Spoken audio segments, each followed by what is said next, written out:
हनुमान जी की बाल लीला। नमस्कार दोस्तों, स्वागत है आपका हमारे YouTube चैनल आश्चर्यजनक किंतु सत्य कहानियाँ में। और आज हम आपको भगवान हनुमान जी की बाल लीला से जुड़ी एक कहानी सुनाने वाले हैं। एक बार की बात है, हनुमान जी को कुटिया में लिटाकर माता अंजनी कहीं बाहर चली गईं। थोड़ी देर में इन्हें बहुत तेज भूख लगी। इतने में इन्हें आकाश में सूर्य भगवान उदित होते हुए दिखलाई दे गए।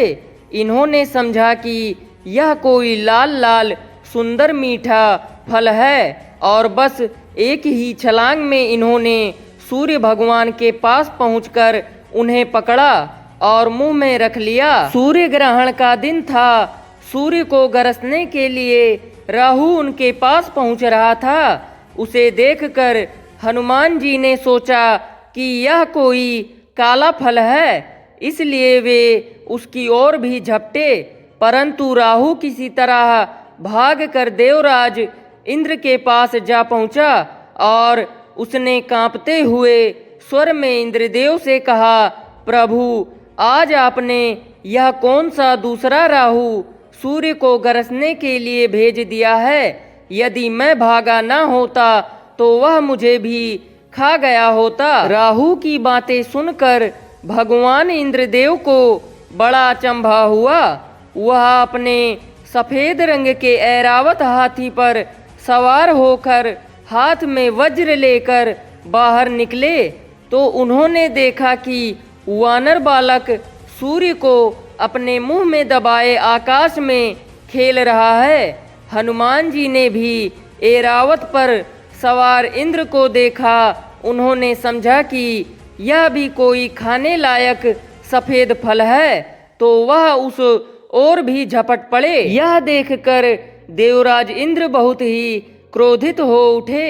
अपनी ओर झपटते हुए हनुमान जी से अपने आप को बचाया और भगवान सूर्य को छुड़ाने के लिए हनुमान जी की हनु पर वज्र का तेज प्रहार किया, जिससे हनुमान जी का मुंह खुल गया और वह बेहोश होकर पृथ्वी पर गिर पड़े। हनुमान जी के गिरते ही उनके पिता पवन देव वहां पहुंच गए। अपने बेहोश बालक को उठाकर उन्होंने छाती से लगा लिया। माता अंजनी भी वहां दौड़ी हुई आ पहुंची। हनुमान जी को बेहोश देखकर वह रोने लगी। पवन देव ने क्रोध में आकर अपना प्रवाह ही बंद कर दिया। हवा के रुक जाने के कारण तीनों लोकों के सभी प्राणी व्याकुल हो उठे तथा पशु पक्षी बेहोश हो होकर गिरने लगे। पेड़ पौधे और फसलें मुरझाने लगीं। तब इंद्रदेव सहित सभी देवताओं को लेकर ब्रह्मा जी स्वयं पवन देव के पास पहुँचे। उन्होंने अपने हाथों से छूकर हनुमान जी को जीवित करते हुए पवन देव से कहा, पवन देव, आप तुरंत अपना प्रवाह शुरू करें। वायु के बिना हम सब लोगों के प्राण संकट में पड़ गए हैं। यदि आपने प्रवाहित होने में जरा भी देर की तो तीनों लोगों के प्राणी मौत के मुंह में चले जाएंगे। आपके इस बालक को आज सभी देवताओं की ओर से वरदान प्राप्त होगा। ब्रह्मा जी की बात सुनकर सभी देवताओं ने कहा, आज से इस बालक पर किसी प्रकार के अस्त्र शस्त्र का कोई प्रभाव नहीं पड़ेगा। इंद्रदेव ने कहा, मेरे वज्र का प्रभाव भी अब इस पर नहीं पड़ेगा। इसकी हनु पर वज्र से टूट गई थी, इसलिए इसका नाम आज से हनुमान होगा। ब्रह्मा जी ने कहा, वायुदेव, आपका यह पुत्र बल, बुद्धि, विद्या में सबसे बढ़ चढ़कर होगा।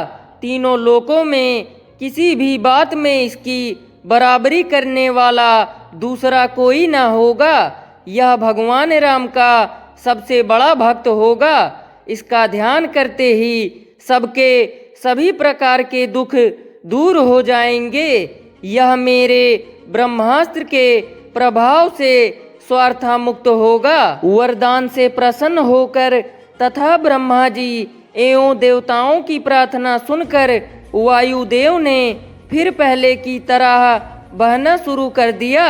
तीनों लोकों के प्राणी प्रसन्न हो उठे। आपको यह कहानी कैसी लगी नीचे कमेंट में बताएं और ऐसे ही कहानियों के लिए चैनल को सब्सक्राइब करें।